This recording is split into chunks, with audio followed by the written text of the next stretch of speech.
Hoje é o nosso último encontro nessa série das palavras sobre os sinais do Evangelho de João, e são 7 sinais que nós temos trabalhado. Hoje nós vamos trabalhar o último sinal, o 7º sinal, e eu vou apenas liberar as minhas telas aqui para que a gente possa se comunicar. Muito bem. E é com muita alegria que nós temos passado esse tempo com você. Louva a Deus pela vida dos pastores de Viçosa, os pastores que têm sido instrumentos de Deus para abençoar tanto a comunidade Batista da Paz, quanto tantas outras pessoas que têm sido alcançadas e abençoadas através deles. Também louva a Deus pela vida dos líderes, que são homens e mulheres de Deus, que têm trabalhado tanto no discipulado, quanto também no pastoreio da célula, no cuidado com aqueles que Deus lhes tem confiado, que é uma pequena igreja, uma pequena partícula da igreja, que tem sido guiada por eles como pastores, como líderes desses pequenos grupos, e também até mesmo da sua própria família, porque são todo líder de célula, todo homem e mulher de Deus que se empenha no cuidado com pequenos grupos, também é um líder, é um pastor, é um instrumento de Deus na sua casa, é um sacerdote na sua casa. E hoje nós queremos compartilhar com vocês um pouco daquilo que Deus tem colocado em nosso coração, um pouco daquilo que temos estudado e aprendido a respeito desses sinais. O Evangelho de João é um evangelho realmente muito rico, e alguns estudiosos têm dito que João se apropriou de várias informações do Evangelho de Ezequiel, algumas também do Antigo Testamento, de outras partes do Antigo Testamento, e esse termo sinal é muito usado no Evangelho de João, como nós falamos desde o início. Você vai ver João falar de milagres, você vai ver João falar mais de sinal do que de milagres, você vai ver João enfatizando os milagres na perspectiva de sinal, porque cada milagre aponta para uma área específica que Deus está, de alguma forma, ou confrontando ou trazendo consolo para a nação de Israel através daquilo que acontece, daqueles eventos que foram acontecendo durante o ministério de Jesus. E uma coisa curiosa é que todo esse Evangelho de João cobre apenas um período de 21 dias, talvez de 20 a 25 dias do ministério todo de Jesus. Na verdade, esse Evangelho tem apenas eventos selecionados, sinais selecionados, discursos selecionados que cobrem uma parte pequena do Evangelho, de todo o ministério de Jesus, de toda a experiência que os discípulos tiveram. João foi muito seletivo, muito cuidadoso em selecionar apenas aquelas coisas que eram essenciais, fundamentais, para que nós, a Igreja de Jesus, pudesse ser edificada e abençoada através desse conteúdo. Outra coisa importante é que você não vai encontrar no Evangelho de João expulsão de demônios. Você não vai ver João mencionar alguma questão envolvendo o endemoniado, ou mesmo envolvendo a libertação desse endemoniado. Não tem exorcismo, não tem libertação, embora o ministério de Jesus foi marcado por libertações, foi marcado por milagres, mas João não deu esse tipo de ênfase, porque a intenção dele era muito mais trabalhar alguns aspectos das crenças da religião judaica, ao confrontar alguns comportamentos dos líderes religiosos, daquela elite religiosa, e por isso você não vai encontrar expulsão de demônios, você não vai encontrar muitas dessas coisas. Bom, hoje nós vamos ler o último sinal que queremos mencionar, que está no Evangelho de João, no capítulo 11. O texto é muito conhecido, e enquanto vamos ler aqui, você pode pegar a sua Bíblia, ou talvez abrir no seu celular esse texto, capítulo 11 de João, e acompanhar conosco. O texto diz assim: estava enfermo Lázaro, de Betânia, da aldeia de Maria e sua irmã Marta. Esta Maria, cujo irmão Lázaro estava enfermo, era a mesma que ungiu com bálsamo o Senhor e lhe enxugou os pés com seus cabelos. Mandaram, pois, as irmãs de Lázaro dizer a Jesus: Senhor, está enfermo aquele a quem amas. Ao receber a notícia, disse Jesus: essa enfermidade não é para a morte, e sim para a glória de Deus, a fim de que o Filho de Deus seja glorificado por ela. Ora, amava Jesus a Marta e a sua irmã e a Lázaro. Quando, pois, soube que Lázaro estava doente, ainda se demorou 2 dias no lugar onde estava. Depois disse aos seus discípulos: vamos outra vez para a Judéia. Disseram-lhe os discípulos: Mestre, ainda agora os judeus procuravam apedrejar-te e voltas para lá? Respondeu Jesus: não são 12 as horas do dia? Se alguém andar de dia, não tropeça, porque vê a luz do mundo. Mas se andar de noite, tropeça, porque nele não há luz. Isto dizia, e depois lhe acrescentou: nosso irmão Lázaro adormeceu, mas eu vou despertá-lo. Disseram-lhe, pois, os discípulos: Senhor, se dorme, está a salvo. Jesus, porém, falava com respeito à morte de Lázaro, mas eles supunham que estivesse falando apenas do repouso do sono. Então Jesus lhe disse claramente: Lázaro morreu, e por vossa causa me alegro que já não estivesses, que lá não estivesses, lá não estivesses, para que possais crer, mas vamos ter com ele. Então Tomé, chamado Dídimo, disse aos condiscípulos: vamos também nós para morrermos com ele? Chegando, pois, Jesus encontrou Lázaro já sepultado havia 4 dias. Ora, Betânia estava a cerca de 15 estádios perto de Jerusalém. Muitos dentre os judeus tinham vindo ter com Maria e Marta para consolar a respeito do seu irmão. Marta, quando soube que vinha Jesus ao seu encontro, Maria, porém, ficou sentada em sua casa. Disse, pois, Marta a Jesus: Senhor, se estiveras aqui, não teria morrido meu irmão. Mas também sei que agora tudo quanto pedires a Deus, Deus tu concederá. Declarou Jesus: teu irmão há de ressurgir.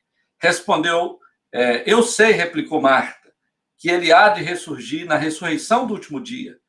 Disse-lhe, pois, Jesus: eu sou a ressurreição e a vida. Quem crê em mim, ainda que morra, viverá.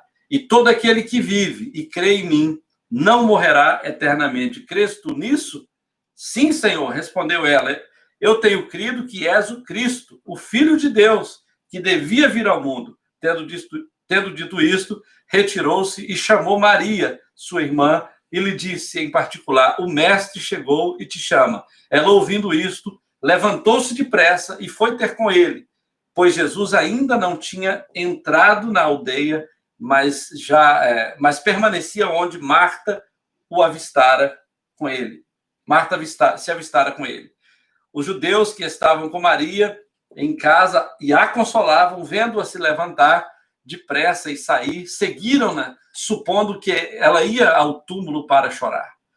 Quando Maria chegou ao lugar onde Jesus estava, ao vê-lo, lançou-se-lhe aos pés, dizendo: Senhor, se estiveras aqui, meu irmão não teria morrido. Jesus, vendo-a chorar, e bem assim os discípulos que a acompanhavam, agitou-se em seu espírito e comoveu-se. E perguntou: onde o sepultastes? Eles lhes responderam: Senhor, vem e vê. Jesus chorou. Então disseram os judeus: vede quanto o amava. Mas alguns objetaram: não podia ele, que abriu os olhos aos cegos, fazer que este não morresse? Jesus, agitando-se novamente em seu espírito, em si mesmo, encaminhou-se para o túmulo. Era uma gruta cuja entrada tinha sido posta uma pedra. Então ordenou Jesus: tirai a pedra. Disse-lhe Marta, irmã do morto: Senhor, já cheira mal, porque já é de 4 dias. Respondeu Jesus: não te disse eu que se te creres, verás a glória de Deus? Tiraram então a pedra. E Jesus, levantando os olhos para o céu, disse: Pai, graças te dou, porque me ouvistes. Aliás, eu sabia que sempre me ouves, e assim falei por causa da multidão presente, para que creiais que tu me enviastes. E tendo dito isto, chamou em alta voz: Lázaro, vem para fora. Saiu aquele que estivera morto, tendo os pés e as mãos ligadas com ataduras e o rosto envolto num lenço. Então lhes ordenou Jesus: desatai-o e deixai-o ir. Versículo 45 e 46 para terminarmos. Muitos, pois, dentre os judeus que tinham vindo visitar Maria, vendo o que Jesus fizera, creram nele. Outros, porém, foram ter com os fariseus e lhes contaram dos feitos que Jesus realizara. Bom, aqui está uma história muito, muito intrigante, muito interessante, que vale a pena nós pontuarmos algumas coisas, que vale a pena nós tratarmos algumas coisas antes de entrar diretamente no sinal.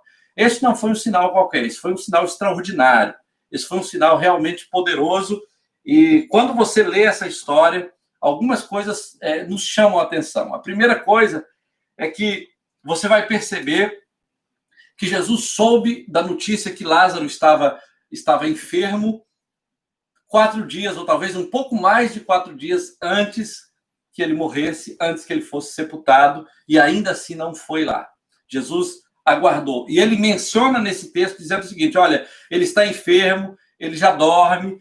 O que ele estava dizendo era relacionado à própria morte de Lázaro, e ele diz, eu me alegro em saber que vocês não estão lá, porque vocês irão crer. Jesus estava realmente falando de algo muito específico. Aquele milagre não seria um milagre qualquer. Aquele milagre não seria um milagre como outros que poderiam gerar algum tipo de suspeita se a pessoa estava ou não morta. O Talmud acreditava, ensinava, inclusive, que uma pessoa morta poderia ressuscitar até perto do 3º dia, mas depois desse dia era impossível. E Jesus chega 4 dias depois que Lázaro já estava sepultado. Uma outra coisa curiosa é que o texto menciona que Jesus amava Maria, Marta e a Lázaro. E é por isso que a notícia vem dizendo, olha, Lázaro, a quem amas, está doente. Essa notícia chega para Jesus dizendo, olha, aquele a quem amas, e mais na frente você vai perceber que ele não só amava Lázaro, ele amava Marta, Maria. Jesus amava todos, mas esse texto menciona que Jesus amava Lázaro, porque o próprio texto, o próprio João quer dizer que ele também amava Maria, ele também amava Marta, e isso ficaria um pouco estranho se ele não mencionasse que ele também amava Lázaro.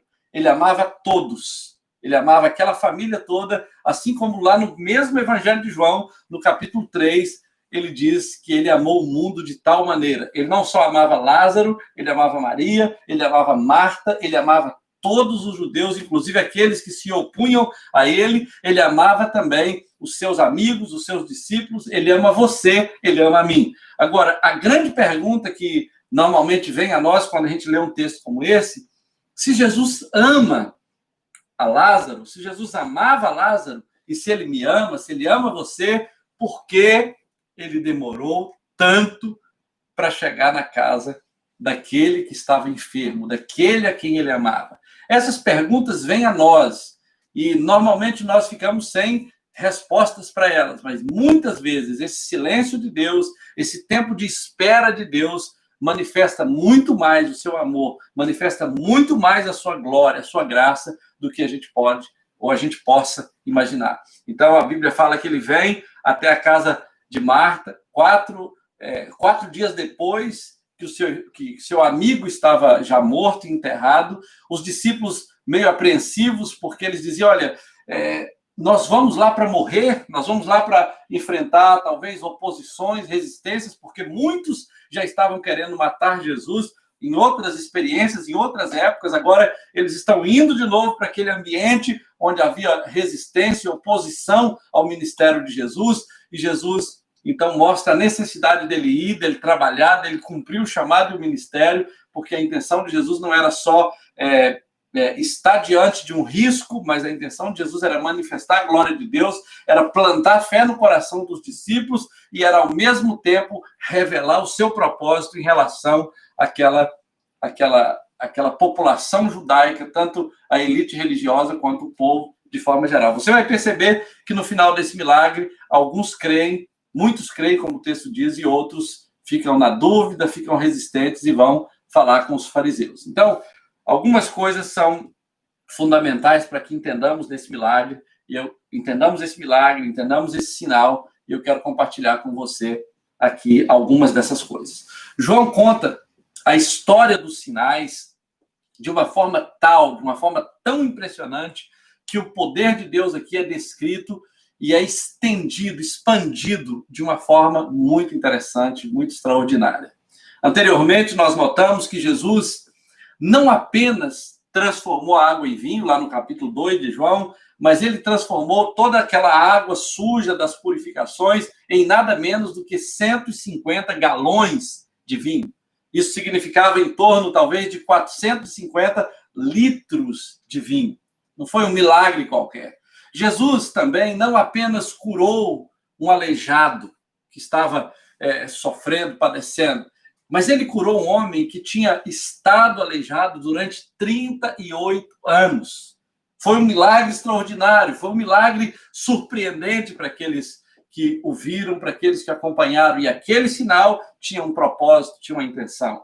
Você vai perceber que Jesus não apenas trouxe de volta a visão de um cego, mas ele fez isso a um homem que havia sido cego durante toda a sua vida, havia nascido cego.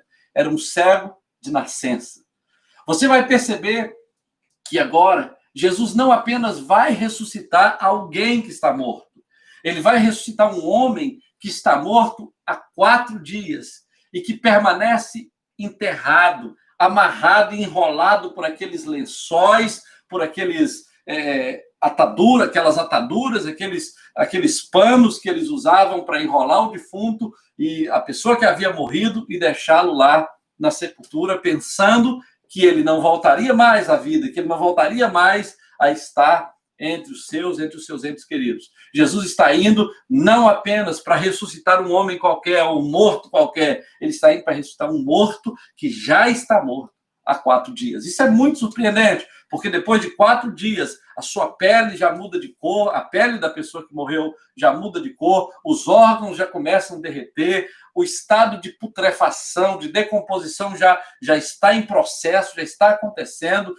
realmente o sangue já está talhado, já não tem mais nenhuma possibilidade de vida. O Talmud dizia que depois de 4 dias, nem Deus poderia ressuscitar uma pessoa que havia morrido. Então, Jesus está indo lá para ressuscitar um homem que já está há 4 dias enterrado. Olha, queridos, isso fala muito ao nosso coração. Deus não é Deus que faz apenas aquelas coisas que estão dentro das possibilidades, dentro das condições normais. Deus é Senhor sobre a natureza, Ele é Senhor sobre as circunstâncias, Ele é Deus que muda a história, e Ele pode mudar a sua história. Ele tem mudado a história de muitas pessoas, Ele pode trazer vida àqueles ambientes que estão mortos. Jesus está indo para ressuscitar um homem que está morto há 4 dias, que está enterrado, que está dentro do túmulo, alguém para quem ninguém mais via esperança. Mas Jesus estava exatamente naquele local, naquele ambiente onde a morte reinava, naquele ambiente onde a morte estava no controle, mas, na verdade, quando Jesus chega, ficou claro, ficou revelado que ele estava no controle da circunstância. Não há dúvida sobre a realidade da morte nessa história. Nós sabemos que esse homem estava morto.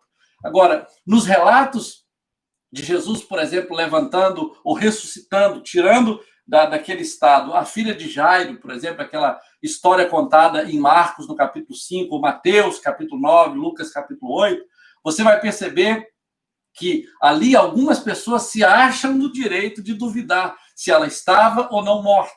Alguns rabinos dizem que aquele texto, na verdade, é uma dica. Aquele texto a respeito da filha de Jairo já tem uma dica nele próprio de que ela não estava realmente morta, mas estava apenas dormindo. Porque quando alguém chega para Jesus para falar assim, olha, não incomoda mais o mestre, ela já está morta. Aí Jesus fala assim, não, ela não está morta, ela apenas dorme. E algumas pessoas pensam que essa declaração de Jesus é, na verdade, um atestado de que a morte não era um fato. Ela estava apenas mal, ela estava talvez desmaiada, talvez com algum problema de pressão baixa, coisa desse tipo. Mas, na verdade, o Senhor estava lá para ressuscitar aquela mulher, aquela garota. Mas, ainda assim, algumas pessoas se acham no direito de duvidar daquele milagre. Poucas pessoas talvez estavam por perto ali naquele cenário para checar, para verificar o estado da morte daquela criança, e então talvez pudesse haver alguma ambivalência presente naquele milagre. Mas entendo a coisa, no relato de Jesus levantando, por exemplo, o filho único da viúva de Naim, que estava a caminho do sepultamento, talvez você diga, mas aquele ali realmente estava morto, porque ele já estava indo para o sepultamento, que é um relato que está, talvez, lá em Lucas, está em Lucas no capítulo 7. Você vai perceber que naquele relato algumas pessoas falam, olha, mas ele ainda não tinha sido enterrado, ele ainda não tinha 4 dias de morto. O Talmud podia usar algum argumento para dizer aquele ali era um caso ainda suspeito, se estava realmente morto ou não. O jovem estava sendo levado para o túmulo, mas ainda não tinha sido enterrado. Então, nesse caso, algumas pessoas poderiam usar aqueles argumentos de que existem algumas histórias de diagnósticos, aqueles diagnósticos equivocados a respeito de pessoas que presumivelmente estavam mortas, mas que depois recuperam a consciência e voltam ao seu estado normal antes de ser enterrada. Então, algumas pessoas podem pensar isso, dizer, olha, esse cara, esse garoto, esse rapaz não estava enterrado ainda, não tinha 4 dias, o Talmud podia dizer isso, então, nesse caso, ele ressuscitou alguém que não estava completamente morto. Mas, diante disso, pensa comigo numa coisa, querido. Se alguém se sente no direito de pensar que haja ou que permaneça algum tipo de dúvida no relato da viúva de Naim ou no relato da filha de Jairo, se existe alguma dúvida a respeito da morte dessas pessoas, sobre a morte de Lázaro, no entanto, nenhuma dúvida pode permanecer. Este vai ser um sinal poderoso, dramático, representado publicamente, que não deixaria dúvida a ninguém de que Jesus é Deus, é Senhor sobre a morte. Ele vem para desbancar, para desmascarar toda crença errada a respeito da divindade dele, do senhorio dele, sob circunstâncias extremamente adversas como esta. Um homem que está morto há 4 dias. Então, recapitulando um pouco de tudo aquilo que falamos nessas 7 semanas, no primeiro sinal, quando Jesus transforma a água em vinho, Jesus se apresenta como o vinho melhor, aquele vinho melhor que se manifesta na plenitude dos tempos, no final da festa, um símbolo de que Deus está entregando para a nação o melhor vinho, e o melhor vinho não era aquele que Jesus transformou da água das purificações para o povo. Na verdade, o melhor vinho era ele próprio que estava sendo entregue, derramado por Deus como salvação para todos os judeus e para todos aqueles que crescem no Senhor Jesus. No segundo sinal, se você se lembra bem, que é a cura do filho de um oficial em Cafarnaum, está no capítulo 4 de João, você vai perceber que Jesus se manifesta como aquele Deus de perto e aquele Deus de longe, aquele Deus sobre o qual basta uma palavra, aquele Deus a respeito do qual basta uma palavra, de onde ele estiver, ele libera a palavra, e a sua palavra carregada de autoridade, ultrapassa a barreira do tempo, do espaço, e alcança o seu propósito, trazendo cura, libertação, salvação, assim como aconteceu lá naquele caso específico do segundo sinal. Isso não deixa dúvida nenhuma para aquele oficial do rei e para todos que acompanharam, para todos que viram o que Jesus fez na cura daquele rapaz. No terceiro sinal, você vai perceber que foi a cura do paralítico no tanque de Betesda, que é algo assim extraordinário também, que nós mencionamos, e você que não assistiu pode acompanhar essa palavra aí nos históricos desse canal, mas na cura do paralítico de Betesda, do tanque de Betesda, que está no capítulo 5, Jesus se apresenta como o Senhor do sábado, contra toda aquela idolatria que estava nos arredores de Jerusalém, toda aquela idolatria, até mesmo em relação à lei de Moisés. Eles estavam supervalorizando a lei de Moisés, que veio, o próprio Moisés que entregou a lei, mas eles estavam desconsiderando aquele Deus que se manifesta ali em Jesus, o Deus Todo-Poderoso que veio trazer a graça e a verdade. Eles supervalorizavam a lei, mas eles estavam perdendo a oportunidade e o contato de experimentar a graça e a verdade que veio por meio de Jesus. Então, aquele sinal do paralítico de Betesda, do tanque de Betesda, é, na verdade, Jesus declarando: eu sou o Senhor do sábado, eu sou o Deus Todo-Poderoso, o Deus que o próprio Moisés adorou. Eu sou aquele que veio cumprir a lei. Eu sou aquele a quem vocês devem prestar adoração e culto. Então, era isso que Jesus estava declarando nesse segundo sinal. Agora, no terceiro sinal. Agora, no quarto sinal, quando Jesus alimenta 5.000 pessoas perto do Mar da Galileia, no capítulo 6 de João, você vai perceber que Jesus se apresenta como pão da vida. Mas não é aquele pão que alimenta apenas para o tempo presente, assim como o maná que alimentou o povo durante 40 anos no deserto, mas todos aqueles morreram no deserto. Jesus se apresenta como pão do céu, aquele pão que dá vida eterna, aquele pão que te alimenta para a eternidade. Jesus se apresenta como este pão, e é este pão que os judeus e a própria elite religiosa não estava interessada em comer naquele momento, porque eles ainda estavam adorando e celebrando o maná que caiu do céu. E Jesus estava lá para dizer o seguinte: olha, o verdadeiro pão, o verdadeiro maná, quem dá é o meu Pai, e eu sou o pão que desceu do céu. Então, essa declaração de Jesus, naquele sinal, foi muito mais do que apenas alimentar aquela multidão, mas foi se revelar como o verdadeiro alimento, como a verdadeira comida, como a verdadeira provisão do céu para toda a humanidade. No quinto sinal, quando Jesus anda sobre as águas, no capítulo 6 de João, melhor dizendo, quando Jesus anda sobre as águas no Lago da Galileia, Jesus se apresenta e se mostra como aquele Deus todo-poderoso que exerce autoridade sobre a natureza.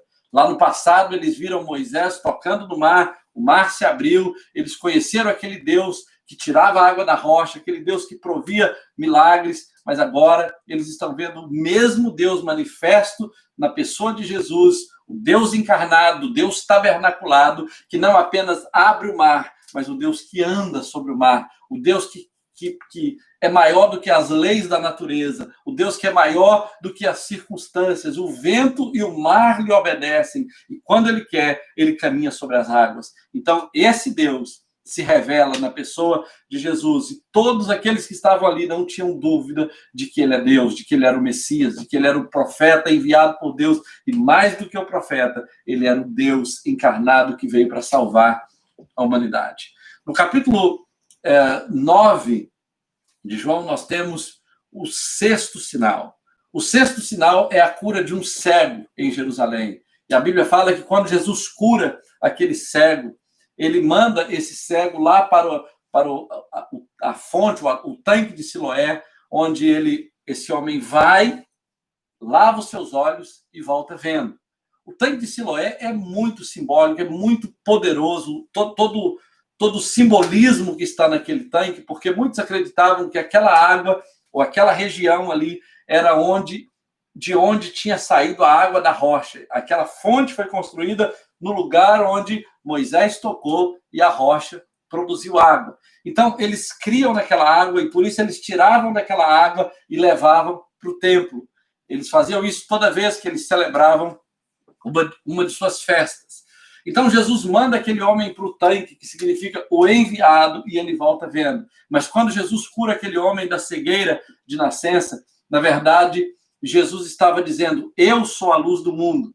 E os judeus contestando Jesus, brigando com Jesus, então eles falam que viam, e Jesus diz o seguinte: olha, se vocês veem, permanece o vosso pecado.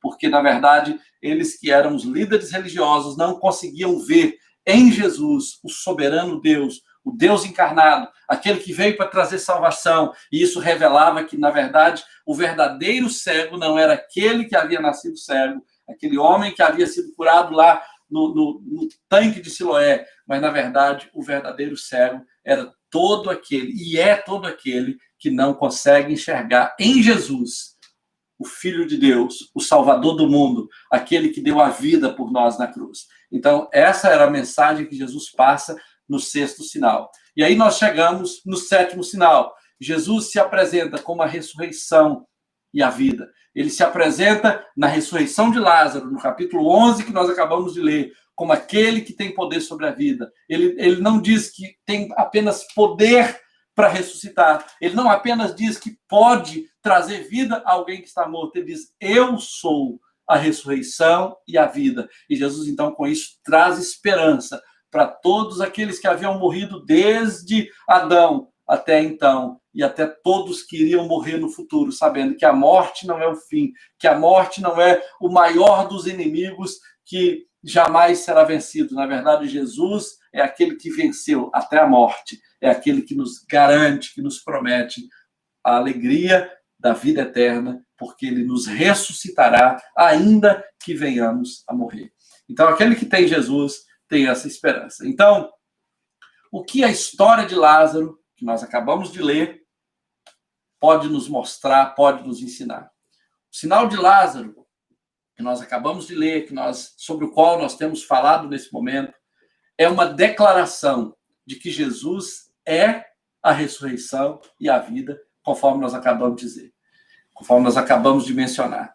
Quando Marta fala com fé, Jesus responde logo de imediato com o seu ensino e com o seu testemunho.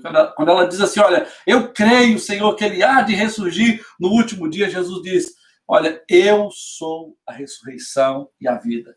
Não apenas uma antecipação da ressurreição de Jesus, nessa declaração que ele faz, mas é um símbolo de como todos nós precisamos ser ressuscitados de uma morte muito mais grave do que a morte física, a morte espiritual. Quando Jesus diz, olha, eu sou a ressurreição e a vida, ele não apenas está dizendo, aqueles que morrerão serão ressuscitados, mas todos que já estão mortos nos seus pecados e delitos, todos que estão sem os sinais vitais da fé, sem os sinais vitais da esperança, poderão receber vida através de Jesus. Era isso que ele estava declarando. O texto diz que Jesus chora quando ele vê Maria. Lá no capítulo 28 em diante, o 35 diz, Jesus chorou. Mas quando Maria chora, Jesus responde com compaixão. É muito curioso, porque lendo esse texto, Maria chora, Jesus chora, dá a impressão que foi um ambiente de tristeza, um ambiente de angústia, de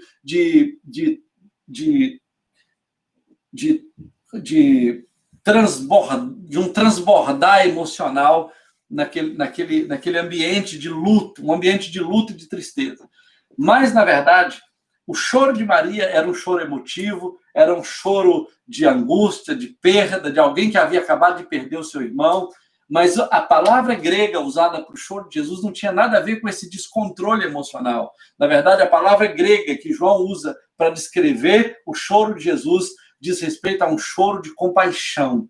Jesus talvez não tenha chorado apenas, ou talvez Jesus não tenha chorado por saudade, por tristeza, por dor de ver aquele homem morto. Talvez Jesus tenha chorado porque todas aquelas pessoas ali estavam mortas espiritualmente. A maioria delas, grande parte delas, estavam mortas espiritualmente, não conseguiam receber vida através de Jesus porque ainda não podiam crer nele e todos estavam chorando por causa de alguém que estava fisicamente morto, mas estava espiritualmente vivo. Talvez essa falta de percepção da necessidade da vida espiritual em Jesus tenha feito Jesus chorar mais do que a morte de Lázaro em si. Eles estavam fisicamente vivos, mas estavam espiritualmente mortos, enquanto Lázaro estava fisicamente morto, mas estava espiritualmente vivo. Isso é um paradoxo da fé. Isso é realmente algo que deixa aquele que está enxergando tudo isso perplexo, e talvez isso tenha feito Jesus chorar, e até por isso que no grego os termos usados por João para o choro de Maria e para o choro de Jesus são termos diferentes. Então, é um símbolo de como todos nós precisamos dessa ressurreição, quando Jesus declara, eu sou a ressurreição e a vida. Aquele que estava morto saiu com as mãos e os pés atados em lençóis, em lenços, lenço no rosto, talvez lenço na cabeça, nas mãos, saiu pulando, envoltos naquelas ataduras, e o termo usado para aquilo que envolvia o corpo de Lázaro era sudário, sudarion, no grego, que é o santo sudário. É tipo o mesmo termo usado para o santo sudário, que você vai ver mais tarde, quando João relata a respeito da própria morte de Jesus. Jesus também estava envolto num sudário parecido com aquele que Lázaro havia sido envolto, e por isso ele vem todo amarrado, todo pulando. A diferença da ressurreição de Lázaro para Jesus é que Lázaro veio todo enrolado naquele pano, mas quando Jesus ressuscitou, ele saiu de dentro daquele pano e deixou ele lá, do jeito que ele estava, porque Jesus não apenas ressuscitou da morte para a vida,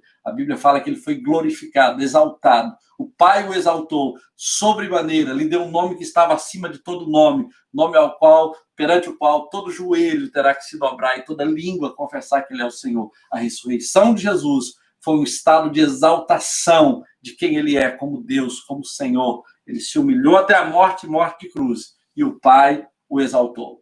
Então, é a mesma palavra que você vai encontrar lá no capítulo 20 de Gênesis, de João, e o versículo 7, quando Jesus ressuscita.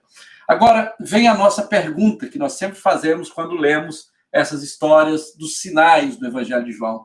Qual é a conexão que nós podemos encontrar desse evento com o Velho Testamento? Há várias outras que podemos mencionar, mas uma delas está em Reis, no capítulo 13, e o versículo de número 20 até o 21, quando a Bíblia conta a história de Eliseu morto, já na sua sepultura, e um soldado que alguém ali dentre aquele povo que havia morrido, eles estavam apreensivos por causa de uma invasão dos moabitas, e eles pegam aquele morto e jogam sobre a sepultura de Eliseu, e a Bíblia conta que aquele morto, ao tocar os ossos de Eliseu, ele volta à vida imediatamente, é ressuscitado. Então, este foi o último milagre de Eliseu. Depois que ele havia morrido, ele tinha realizado 13 milagres, e ao morrer, aquele morto toca no seu corpo, nos seus ossos, e ele, então, é ressuscitado. Lázaro foi o último sinal de Jesus. Assim como esse foi o último sinal de Eliseu, Lázaro foi o último sinal de Jesus. E a relação entre esses dois eventos é simples, é fácil de entender. Para eles, um profeta como Eliseu, um representante de Deus, um homem cheio de autoridade profética, um homem respeitado pela comunidade judaica por causa dos sinais que fizera, por causa dos 13 milagres que ele fez, esse homem era um profeta reconhecido e respeitado. Agora, esse homem havia ressuscitado aquele que havia acabado de morrer. Jesus não apenas ressuscitou vários mortos, ele ressuscitou um homem que estava morto há 4 dias. Embora aquele tenha sido o último milagre de Eliseu e esse tenha sido o último milagre de Jesus, o último milagre de Jesus foi infinitamente maior do que o milagre de Eliseu. Esses detalhes não podem passar despercebidos, porque isso mostra o que Jesus estava querendo revelar para aqueles judeus. Olha, aqui está um que é maior do que Moisés, é maior do que Abraão, é maior do que Elias, é maior do que Eliseu, é maior do que Daniel, é maior do que Salomão, é maior do que Davi. Aqui está aquele que não apenas é um profeta, é um sacerdote, é um rei. Aquele que está aqui é maior do que toda esse grupo de homens, patriarcas, profetas e reis que nós reconhecemos como homens de Deus do passado. Quem está aqui é o próprio Deus que se fez carne, é o próprio Deus que assumiu forma humana, é o próprio Deus que se tabernaculou e veio habitar entre nós. Então, essa era a declaração que Jesus fazia quando ele ressuscita Lázaro.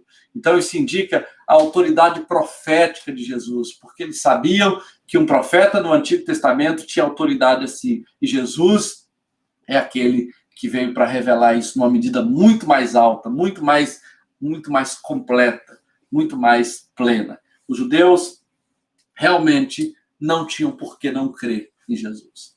Agora, qual é o confronto que essa história nos traz quando nós lemos quando nós vemos as reações. Eu sempre tenho dito isso nessas 7 semanas e quero insistir. Não termine a leitura desse evento apenas quando o milagre encerra. Continue lendo, porque você vai perceber que todo sinal que João registra é acompanhado de uma reação ou de mais de uma reação, e essas reações revelam a continuidade do evento. Se Jesus cura alguém cego, Jesus vai falar da cegueira espiritual. Se Jesus ressuscita alguém que está há 4 dias morto, como aconteceu nesse caso, ele vai falar que ele é a ressurreição e a vida, e ele vai dizer que aqueles que não estão nele estão mortos. Você vai perceber que o discurso é mais importante do que o milagre, porque no discurso você vai perceber a razão pela qual aquele evento foi registrado e aquele evento aconteceu. Então, qual é o confronto de Jesus? A Bíblia fala, no capítulo 11 de João, versículo 45, que ao verem Lázaro sair do túmulo, muitos creram. Na minha opinião, lendo esse evento, para mim, todos tinham que crer, porque todos viram o milagre, todos viram um morto sair do túmulo depois de 4 dias. Mas a Bíblia não diz que todos creram, a Bíblia diz que muitos creram, porque como a própria Bíblia diz, a fé não é de todos, nem todas as pessoas vão crer em Jesus, nem todas as pessoas vão ter essa luz, esse entendimento e vão vir à salvação. A salvação é um presente de Deus, a salvação é uma dádiva de Deus. As pessoas não são salvas a hora que elas querem, elas não creem a hora que elas decidem, elas precisam receber isso de Deus, é um dom de Deus. E muitas pessoas não entendem isso, elas acham que elas podem vir a Cristo a hora que quiserem. E eu sempre pergunto, você não quer crer ou você não pode crer? Porque, na verdade, a fé é um presente de Deus. Quando ela brota no nosso coração, não tem como resistir essa graça, não tem como resistir esse favor de Deus, não tem como resistir essa luz. É como Paulo, você vai cair por terra, você vai ficar cego para qualquer outra coisa que até então encheu seus olhos, quando seus olhos forem iluminados pela luz do Evangelho da glória de Deus. A Bíblia fala que muitos creram, mas alguns dentre eles, que lá estavam, foram encontrar com os fariseus. Lá no versículo 46 você vai ver, e eles então relataram tudo que eles tinham visto, mas não de uma forma testemunhal. Eles estavam ali para denunciar, para delatar, para entregar Jesus e dizendo, olha, ele está fazendo esses sinais. A Bíblia fala, no capítulo 46, no capítulo 11, 46 e 47, você vai ver que, a partir daquela notícia, os fariseus começaram a conceber um plano para prender Jesus, e a Bíblia vai dizer que Jesus já não podia aparecer em público, ele não podia aparecer publicamente. Isso é quase controverso. Como pode alguém ressuscitar um morto, alguém fazer um sinal tão extraordinário e já não pode mais aparecer em público porque haviam pessoas querendo matá-lo? Se fosse hoje, se Deus usasse um pastor, um líder, alguém para ressuscitar um morto, na verdade ele se tornaria talvez a pessoa mais popular do mundo, mas queriam matar Jesus porque realmente estavam cegos, não conseguiam entender a grandiosidade que estava diante deles, o vinho novo que havia chegado, o vinho mais precioso que havia chegado, eles não conseguiram enxergar, porque estavam cegos por uma das coisas praticamente sutis, mas poderosas, que é a religião. A religião tem poder de te cegar, a religião tem poder de te afastar de Deus. É por isso que nós não podemos ser mais religiosos do que crentes. Nós não podemos ser mais presos à religião do que ao Cristo da religião. Nós precisamos nos relacionar muito mais com Deus do que com a própria religião em si. E os judeus estavam tão amarrados às tradições religiosas que eles não conseguiam se aproximar de Deus. Mesmo Deus se aproximando deles, eles não conseguiam perceber isso. Toda essa reação que você vai perceber depois do milagre de Jesus mostrou que os judeus, a quem Jesus amava, que Jesus não amava apenas Lázaro, ele mostrou que ele amava a todos. Aqueles judeus a quem Jesus amava estavam mortos. Todos eles estavam mortos, mais mortos do que Lázaro.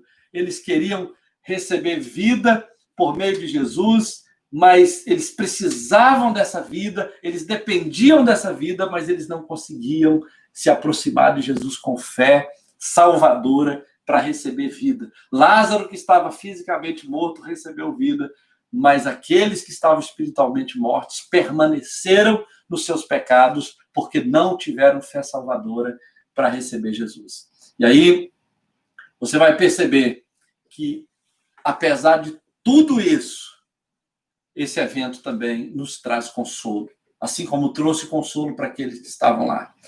Qual consolo nós podemos extrair desse evento, desse sinal registrado por João, desse 7º sinal?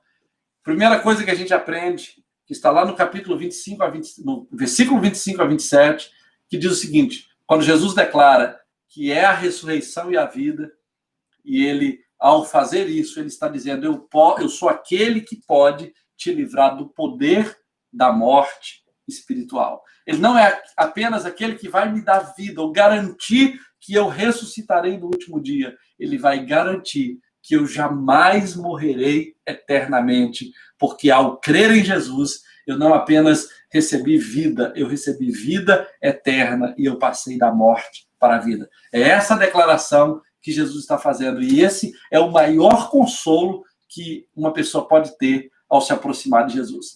Essa declaração de Jesus comunica pelo menos 3 grandes verdades que nós precisamos aprender. A primeira delas é a realidade da morte espiritual. Ainda que você não considere, ainda que você não dê importância para isso, a Bíblia fala que todos pecaram e destituídos estão da glória de Deus. Todos pecaram e estão mortos nos seus delitos e pecados. Essa é a declaração de Jesus. Uma das maiores evidências de que nós estamos mortos, ou de que uma pessoa está morta nos seus delitos e pecados, é o fato dela não sentir necessidade de Deus, é o fato dela não dar importância a Deus, é o fato dela não estar nem aí para a palavra de Deus. Quando uma pessoa está assim, isso mostra que não há nenhum sinal vital da sua vida espiritual, ela está morta. Ela não sente a importância de se aproximar de Deus, ela não sente necessidade da fé, confia no dinheiro, confia na razão, confia na ciência, na medicina, confia talvez na saúde, confia nos relacionamentos, mas não tem nenhum plano para a vida eterna, não tem nenhum plano para depois da morte. Todos os seus planos são para essa vida. E você vai perceber que há pessoas como o próprio dono do Facebook e outros mais que são poderosos, magnatas aí do tempo presente, são pessoas que estão investindo bilhões em segurança, bilhões em pesquisas sobre longevidade, com a intenção de viverem talvez 150 anos, ou alguns têm dito que no futuro próximo as pessoas vão poder viver até 800 anos. Então, se isso, ainda que venha a acontecer, isso não dá esperança nenhuma, porque um dia todas as pessoas vão morrer e essas pessoas não têm planos para a vida eterna. Então, são pessoas que estão confirmando, assim como Jesus está confirmando, a realidade da morte espiritual. Muitas pessoas estão mortas espiritualmente. E quando Jesus declara: eu sou a ressurreição e a vida, ele não apenas está nos dando perspectiva de vida eterna, mas ele está nos dando a perspectiva da morte eterna. Outra coisa interessante é que ele realça nessa declaração a importância da fé. Sem fé é impossível agradar a Deus. Sem fé é impossível ser salvo. A fé é essencial para crer naquele que é o Filho de Deus. Não apenas fé para crer que Pedro Álvares Cabral descobriu o Brasil, ou fé para crer que a comida que você vai comer no restaurante não está envenenada. É a fé para a vida eterna. Agora, além de tudo isso, quando Jesus declara: eu sou a ressurreição e a vida, ele também está fazendo uma declaração de proximidade, de um Deus acessível, de um Deus próximo. Ele está dizendo: eu sou. Assim como ele falou com Moisés, lá no capítulo 3 de Êxodo: eu sou. Diga a Faraó: eu sou, me enviou a vós. Esse eu sou, esse Deus presente, com todo o significado e todo o simbolismo que essa declaração representa, está na boca de Jesus, de um homem, de um Deus que se fez carne, de um Deus homem, de um Deus 100% homem, 100% Deus, que se revela ao seu povo e diz: eu sou a ressurreição e a vida. Eu sou o pão vivo que Deus desceu do céu. Eu sou a água da vida. Então ele está dizendo: eu sou um Deus acessível. Eu sou um Deus de perto. Lá em Romanos capítulo 10, Você vai ver Jesus, o apóstolo Paulo dizendo, olha, essa palavra, ela não está longe de você, ela está perto, na sua boca, no seu coração. Não precisa ir ao céu para encontrar esse Deus, não precisa ir ao inferno para encontrar esse Deus. Ela está na tua boca, no teu coração. Se você confessa com a sua boca, você está realmente crendo que Jesus é o Filho de Deus e você recebe vida eterna. Essa é a declaração de Jesus. Jesus, para nós encerrarmos essa palavra, lá no capítulo 11, versículo 49 e 51, você vai ver o próprio sacerdote fariseu declarando, o nome dele era Caifás, ele era o sacerdote naquele turno, naquele ano, e ele estava dizendo o seguinte, olha, um homem tem que morrer para que toda a nação não morra. O próprio evangelista João vai dizer o seguinte, olha, ele não disse isso de si mesmo, porque sendo sacerdote naquele ano, estava profetizando a respeito da redenção que havia de acontecer. Jesus iria morrer, não apenas por culpa de algum crime que ele tenha cometido, na perspectiva dos fariseus, na perspectiva da religião judaica. Ele ia morrer redentivamente, ele ia morrer por toda a humanidade. Ele ia ser o Goel, no hebraico é o substituto, é aquele que veio para dar a vida, é aquele que veio para tomar o nosso lugar na condenação, para que nós pudéssemos tomar o seu lugar na justificação diante de Deus. Então, essa declaração é muito poderosa. Você pode conferir depois, lá no capítulo 11, versículos 49 a 51, quando o próprio Caifás diz, olha, tem que morrer para que toda a nação não morra. Ele próprio estava atestando que Jesus era o Messias, talvez sem nem saber, pela revelação de Deus, que ele era o Messias. Então, diante disso, João chega ao seu clímax aqui nessa história. Ele chega ao ponto mais alto. Não apenas precisa morrer, João diz. João enfatiza isso no versículo 52. Ele fala, olha, não apenas precisa morrer, ele precisa não apenas dar a vida pela nação, mas ao fazer isso, ele vai reunir os filhos de Deus que estão espalhados pelo mundo em um só corpo. Na verdade, ele fala, não é só uma questão de morrer. A morte de Jesus vai reunir os filhos de Deus num corpo, que é conhecido, para nós que somos cristãos, o corpo de Cristo. Nós nos tornamos o corpo de Cristo, a família de Deus, porque a morte de Jesus não apenas nos redime do pecado, mas ela nos torna filhos de Deus. Ela nos reúne como filhos de Deus. Então, aqueles que são filhos de Deus, ou aqueles que hão de se tornar filhos de Deus, através da morte de Jesus, eles recebem essa grande e poderosa experiência. Em sua vida e por meios de sua morte, Jesus trará unidade, assim como trouxe, assim como nós já temos experimentado, a unidade dos filhos de Deus no corpo de Cristo. E muito mais.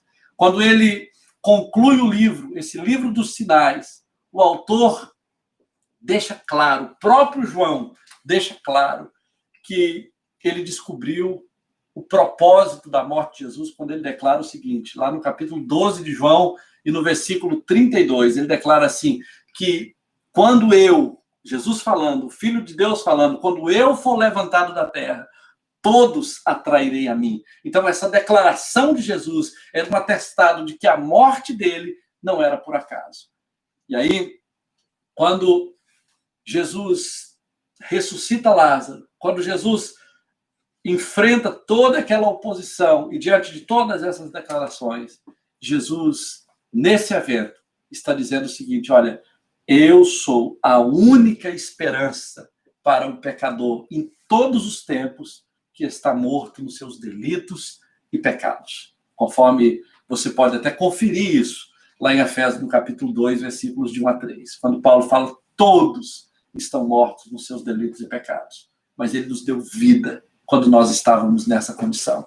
Então, meu querido, olha, neste último sinal do Evangelho de João, capítulo 11 de João, a história da morte de Lázaro, que você possa encontrar vida ao ler a ressurreição de Lázaro, que a sua vida cristã seja cheia dessa vida de Deus, que o seu relacionamento com Deus seja vivificado por esse Deus que é a ressurreição e a vida, por esse Deus que tem controle sobre a morte, por esse Deus que venceu a morte, que que deu a vida por nós.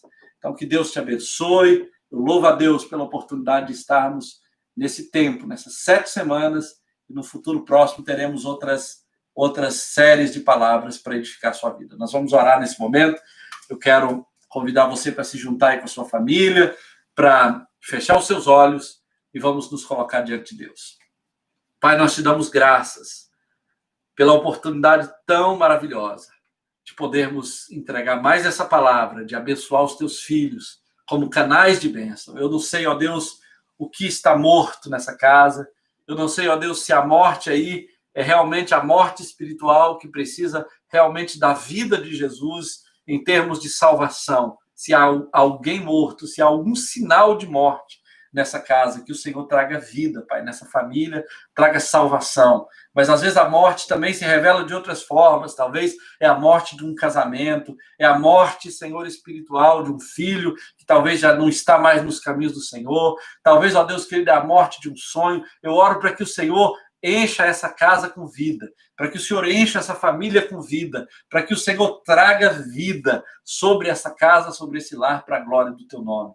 Pai, nós profetizamos vida, nós nos apropriamos, meu Deus, de toda a vida que emana do Senhor e, sobretudo, Pai, da vida que recebemos por meio de Cristo, naquela cruz, quando Ele deu a sua vida por nós, nós recebemos vida, estando nós mortos nos nossos delitos e pecados. Nós te damos graças por isso, porque pelas suas pisaduras nós fomos sarados. Nós te agradecemos, pedimos a tua bênção sobre a comunidade Batista da Paz, em Viçosa, em Paula Cândido, em Piranga, Senhor, espalhada pelo Brasil e outros lugares, através daqueles que nos têm acompanhado, toda a família, toda a casa, aqui nos Estados Unidos, onde for, onde essa palavra está chegando, nós desejamos, Pai, que ela chegue produzindo vida, trazendo ressurreição, mudando as circunstâncias, em nome de Jesus. Nós oramos e te agradecemos no nome de Jesus.